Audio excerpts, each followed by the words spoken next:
Ке разговараме на една особено важна тема која што се однесува за здравието на новороденчињата и правилниот развој на дигестивниот тракт кај бебињата. Во првите месеци по раѓањето бебињата, по хранењето блюцкаат без разлика дали цицаат или пак се хранат со млеко од шише, односно со адаптирана формула. Зборот блюцкање го употребуваме кога храната од желудникот повратно излегува низ устата и тоа е обично во мали количини. Враќањето на храната е својствена појава кај бебињата во првите недели и месеци од животот. Со примариус доктор Душко Фидановски, неонатолог од клиничката болница Аџи Бадем Систина, ќе го објасниме детално што станува збор кога ќе речеме бебињата блюцкаат. Најпрво добро дојдовте во САКА Македонија. Добро утро и добре најдовме. Интересен збор блюцкање, честопати добро познат на мајките подригнување на бебенцата, но како можеме да го дефинираме најправилно? Да, веќе дел од дефиницијата ја кажавте, се работи за исфрлање на мала количина на млеко, помешана со плунка и со мала количина на желудечна содржина, која се јавува кај бебињата. Обично појавата е некаде после трета или четврта недела од животот, значи кога количината на храна ќе се зголеми и може да трае во првите месеци, најчесто четврти, шести месец престанува, некаде веќе во седмиот не би требало да се појавува, меѓутоа кај некои бебиња се јавува и до крајот на првата година. Тоа млеко што се исфрла се појавува веднаш после хранењето, а може да се појави и после 1 па дури 2 часа од хранењето. Најчесто е несварено млеко, меѓутоа може да се работи и за млеко кое веќе почнува да се вари, така да има оној киселкаст вкус као кисело практично млеко, што значи дека почнал процесот на дигерирање. Во 50% случаи бебињата блюцкаат, значи исфрлаат ова мала количина на храна. Се работи за појава која е најчесто физиолошка. Во основата е прво незрелоста секако на дигестивниот тракт, на желудникот, на цревата, кои не се уште спремни да ја прифатат храната, без разлика дали се работи за мајчино млеко или се работи за формула, со тоа да децата кои што се на мајчино млеко многу помалку блюцкаат отколку тие кои што се на формула. Значи првата причина е незрелоста практично на дигестивниот тракт, втората работа веќе малку спомнавте и во најавата, подригнувањето, се работи за исфрлање на воздух, најчесто заедно со млекото се исфрла и воздухот. Воздухот кој што влегува во цревата, во стомакот на бебето заедно со млекото, а и воздухот кој се создава при варењето на млекото е една од причините кои доведува до појавата на така нареченото блюцкање или регургитација. Во основата се работи токму за тоа. Се враќа млекото кое што отишло во желудникот. Значи желудникот е поврзан со хранопроводникот. Помеѓу тие два дела постои еден мускул кој се вика сфинктер и кој што се затвара откако храната влезе во желудникот. Кај бебињата тоа не функционира, посебно во првите 3 па и кај некои во текот на првите 6 месеци, така да храната која во овој случај е течност, многу лесно се враќа назад и тогаш настанува таа регургитација која всушност представува рефлукс, значи враќање на храната. Тоа е така наречениот гастроезофагиален рефлукс, кој најчесто се поврзува со една друга патолошка состојба, меѓутоа овде се работи за така наречен физиолошки рефлукс кај што нема патологија и кој што има карактеристики на појава која се надминува, значи се очекува да после неколку месеци веќе престане. Така. Честопати родителите, особено мајките, ќе помислат веднаш дека со самото исфрлање на дел од млекото бебињата се повторно гладни. Така. И ќе треба да го надоместат изгубеното, односно вратеното млеко. Така. Дали е тоа потребно? Се работи, како што реков, веќе една од главните карактеристики на ова блюцкање или регургитација е дека количината на млеко која се исфрла е многу мала. Значи не повеќе од 20 до максимум 30 милилитри. Така да нема загуба на храната. Најчесто вишокот на испиеното млеко, значи она што е плюс од она што треба што може да го прими желудникот на малото дете, на бебето, се исфрла, така да нема потреба да веднаш да се настојува да се таа храна врати, да се надомести. тука се прави најчесто и грешката да веднаш после тоа мајките повторно ги ставаат на града или им даваат флашичка ако се храни со шишенце. Меѓутоа на родителите многу често им се мислат дека се работи за голема количина, дека целиот оброк, ќе речат, бебето го поврати. Така. Ние секогаш им даваме совет да направат проба, значи да земат во еден шприц или во чаша да стават 5 милитри на, да речеме, на вода, тоа е едно лажиче практично на вода, и да го истурат на чаршавчето, на подлогата, да видат колкава дамка ќе се направи од истуреното млеко, кој изгледа навистина голема, меѓутоа се работи само за многу мала количина на течност.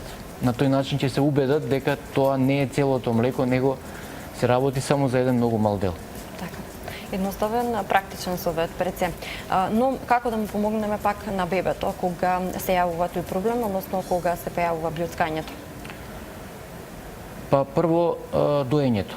Значи мајчиното млеко е најголема и најдобра превенција за појавата на блјуцкањето. Бебињата, како што веќе реков, кои се на исхрана со мајчино млеко, многу помалку блјуцкаат и многу помала количина на млеко се враќа. Да не се бебињата прејадуваат на некој начин, односно да имаат можеби почести оброци со помала количина на храна доколку се појави блјуцкањето. Тоа посебно важи за децата кои што се на исхрана со вештачко млеко, со формула, значи да им се дава почесто, можеби не на секој 3 или 4 часа, туку на секој 2 часа, меѓутоа помала количина на храна. Многу е важно положбата при доењето или при хранењето на бебето да биде полуисправена, значи да нема хоризонтална положба за да се олесни на оној рефлукс што веќе го опишував, туку да му се отежне враќањето на млекото назад, така да бебето треба во текот на оброкот да биде во една таква положба. Никогаш не ги хранете бебињата во хоризонтална положба.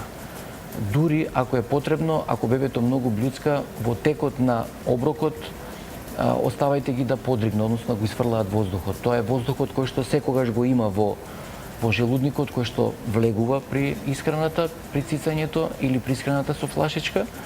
Така да дури и во текот на оброкот прекинете го оброкот, подигнете го малце бебето за да го изфрли воздухот. Задолжително после откако ќе заврши оброкот, држете ги бебињата во исправена положба, барем 20 минути, а некогаш и половина час.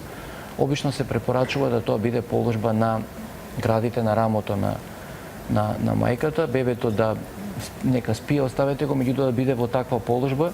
На тој начин воздухот кој што влегол во желудникот ќе се качи во горниот дел и многу лесно ќе излезе. Немојте веднаш после хранењето да си играте со бебето, да го превртувате, да менувате памперс, да речеме. Избегнувајте го тоа, бидејќи секогаш ќе предизвикате, немојте го притискате стомачето на бебето, пелената, ако носи пелени, да не биде многу стегната, така да сето ова ќе придонесе да дојде до тоа да се спречи на некој начин блјуцкањето или да не биде толку често. Кога се користи исхрана со флашичка, немојте да зимате цуцли кои се со многу мал отвор или помал од колку што е тоа потребно. На тој начин бебето, настојувајќи да повлече посилно, повлекува и воздух. Задолжително положбата на флашата да биде закосена, така да во тој делот, крајниот дел каде што е цуцлата, да нема воздух, туку да биде исполнето целото со млеко, за да не дојде до внесување на воздух во желудникот кој ќе предизвика потоа задолжително блјуцкање. Тоа се тие препораки, доколку се работи за деца кои се исхрана со вештачко млеко, со формула, и доколку многу блјуцкаат, тогаш се препорачува да се користат специјални формули кои имаат додаток на така наречени згуснувачи, кои го прават млекото да биде погусто, така да потешко да се враќа. Кај тие што се на доење, со почнувањето на внесувањето на друга цврста храна, обично тоа се случува негде 5 или 6 месец, меѓутоа кај бебињата кои многу блјуцкаат, препорачуваме да малку порано се почне со внесување на цврста храна, на тој начин да се надмине проблемот. Докторе, што доколку ова се случи во сон? Дали е тоа возможно пред се и дали е опасно? Да. Возможно е да се случи такво нешто. Велиме дека најбезбедна положба за спиење на бебињата е положбата на грб. Значи, спиењето на грб е најбезбедна положба на бебињата и превенира појавата на аспирирањето на млекото. Тоа е она што може да се евентуално да се случи при враќањето на млекото да влезе во дишните патишта. Оваа положба е многу побезбедна него положбата на стомак. Може да биде на грб, да биде полукоса некоја положба, меѓутоа никако да не биде свртено на страна или на стомак. Главата може да биде свртена на едната страна. Исто така се препорачува кога бебето се храни да биде поставено да лежи, значи полу исправено и на левата страна од неговото тело. На тој начин се спречува појавата на рефлуксот. Докторе, што доколку и покрај држењето на бебето по хранењето во исправена положба 15 до 30 минути и покрај примена на сите совети кои што ни ги посочивте, бебето не блюцка? Зошто? Бебето не поздригне. Аха, така. Дали е тоа случај? Не е задолжително, значи не е задолжително. Ако има воздух, ќе го изфрли воздухот, ако нема потреба. Некогаш се случува, ви реков веќе, да изфрлањето на воздухот настане дури после 1 час или 2 кога веќе бебето е во кревет. Меѓутоа, повторувам, блюцкањето треба да го разграничиме од повраќањето. Секогаш реков веќе неколку пати мала количина на храна е, при повраќањето е многу поголема количина на храна. При повраќањето секогаш има поголема количина желудечна содржина, при блюцкањето такво нешто нема и блюцкањето е секогаш не е придружено, не е пропратено со напон, со нагон, значи со притисок, туку се јавува спонтано. При повраќањето секогаш имаме појава на притисок, па потоа доаѓа повраќањето. Така да на тој начин ќе се разграничат овие две работи и ќе се смири родителот дека не се работи за состојба која е патолошка. И покрај тоа што се јавува со месеци трае, ако тоа не дава одраз никаков на развојот на бебето, значи бебето нормално расте, напредува во тежина, сосема добро изгледа, задоволно е, тоа се така наречените среќни блюцкачи уште ги викаат, тогаш апсолутно не треба да се обрнува никакво внимание, не треба да се плашат родителите, едноставно да чекаат да се надмине тој проблем, значи да поминат тие неколку први месеци. Секако треба да се консултира педијатар, стручно лице кој што ќе разграничи дали се работи само за блюцкање или за нешто друго, бидејќи некогаш многу патолошки состојби можат да се кријат и да бидат под форма на повраќање, блюцкање, меѓутоа тоа треба да разграничи сепак стручно лице. Докторе, кои се најчестите причини за повраќање на бебето? Има многу причини за повраќањето. Од инфекции, вирусни инфекции, бактериски инфекции, аномалии на дигестивниот тракт на бебињата, на делот на излезот од желудникот, во цревата. Потоа тука се интолеранциите на состојки на млекото.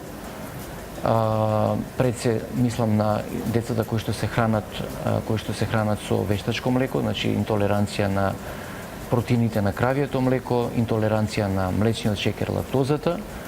Ваква интолеранција може да се јави и кај бебињата кои што се на мајчино млеко, бидејќи тие нутритиенти се внесуваат преку храната што ја внесува мајката, така да одат и во мајчиното млеко, така да тоа се тие состојби патолошки и секако патолошкиот гастроезофагиален рефлукс, кој што веќе го спомнав.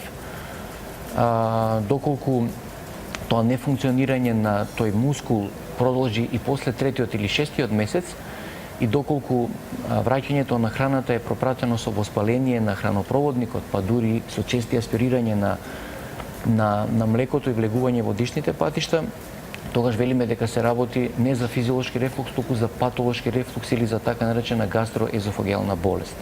Значи герот, така наречен, или герт, е состојба патолошка, исто како која може да биде причина за повраќањето. Како може најлесно да се диагностицира патолошкото повраќање?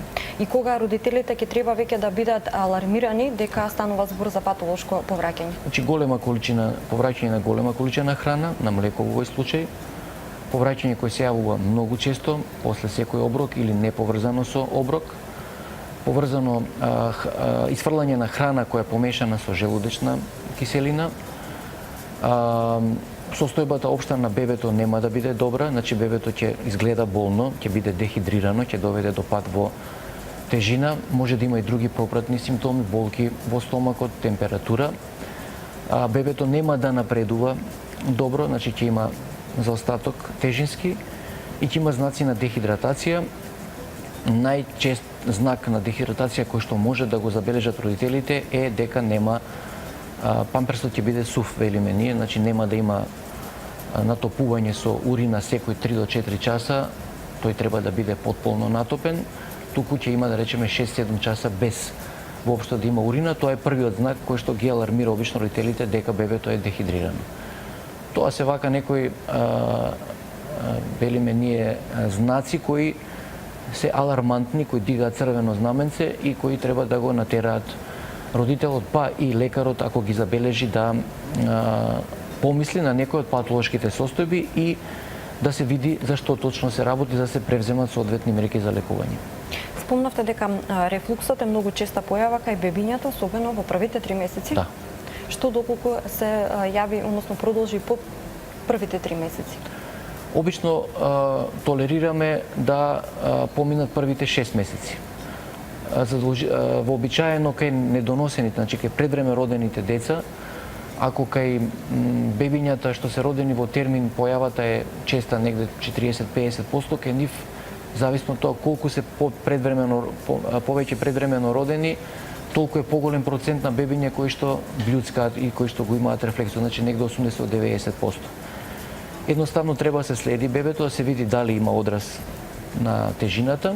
Ако нема одраз на тежината, само следење, да се чека 6 месеци да тој помине. Доколку рефлуксот даде одраз тежински и доколку е придружен со други некои пропратни симптоми, тогаш треба да се прво дефинитивно да се диагностира дали се работи за рефлукс или за нешто друго и да се превземат мерки пред се кај децата, како што веќе реков, кои се на вештачка исхрана, се дават специјални формули, антирефлуксни формули за исхрана, или се додаваат згуснувачи. Најпознатиот во народ згуснувач е житарката Орис, која се додава на млекото, обичната формула, или ако се работи за дете кое е на мајчино млеко, му се дава да пие оризова вода, значи тоа е водата од оризот која се вари, на тој начин после оброкот се додава оризовата вода која го згуснува млекото кое веќе се наоѓа во желудникот и на тој начин го спречува повраќањето. И секако, доколку е тоа потребно, постојат и низа медикаменти кои што се употребуваат во тој случај. Тоа се медикаменти кои намалуваат киселоста на желудникот, а и друг тип на медикаменти кои го регулираат, односно кои го спречуваат на некој начин враќањето на храната, туку овозможуваат да таа има една понормална перисталтика и да дојде до незино внесување во цревата, а не да се врати назад во хранопроводникот. Секако, кај најтешките форми на рефлукс, каде што медикаментозниот третман нема да доведе до подобрување, можно е и хирушко лекување. Зборувам пред се за патолошкиот гастроезофагијален рефлукс или така наречената гастроезофагијална рефлукс болест или ГЕРД. Така. Од сено што слушнавме, самото блјуцкање, за кое што го започнавме самиот разговор, представува минорна состојба. Да. Родителите особено не треба да бидат, посебно мајките, не треба да бидат загрижени и особено да ги применат вашите совети кои што ги посочивте како најдобри за полесно спробување на бебињата со оваа состојба. Ќе ве замолам за крај повторно најдобрите совети за особено мајките. Па, кога зборуваме веќе за првите неколку месеци по однос на превенирање на овој проблем за кој што зборував денеска, меѓутоа и за голем број на други проблеми, апелот е едноставен, придржувајте се кон препораките за доењето. Значи, исхраната со мајчиното млеко, доењето е најдобра, најсоодветна и вистинската храна за бебињата. бебињата кои што се на мајчино млеко во првите 4 или 6 месеци, тоа е она ексклузивно доење, не внесување на никаква друга храна, немаат никакви проблеми, го нема блјуцкањето, меѓутоа и голем број на други состојби кои што можат подоцна да се појават, а и самиот раст и развој е идеален кај овие деца, така да главната препорака е таа, дојте ги своите деца и хранете ги со мајчино млеко и секако редовни педијатриски контроли за да се следи растот и развојот на бебето и да се воочат евентуално постоењето на некои патолошки состојби кои што не се поврзани со нешто што е вообичаено нормално во првите 6 месеци. Доктор Федановски, навистина ви благодарам за ова гостување, за убавиот разговор и особено корисен за сите мајки и за сите гледачи кои што не следа ова утро. Благодарам на поканата да гостувам.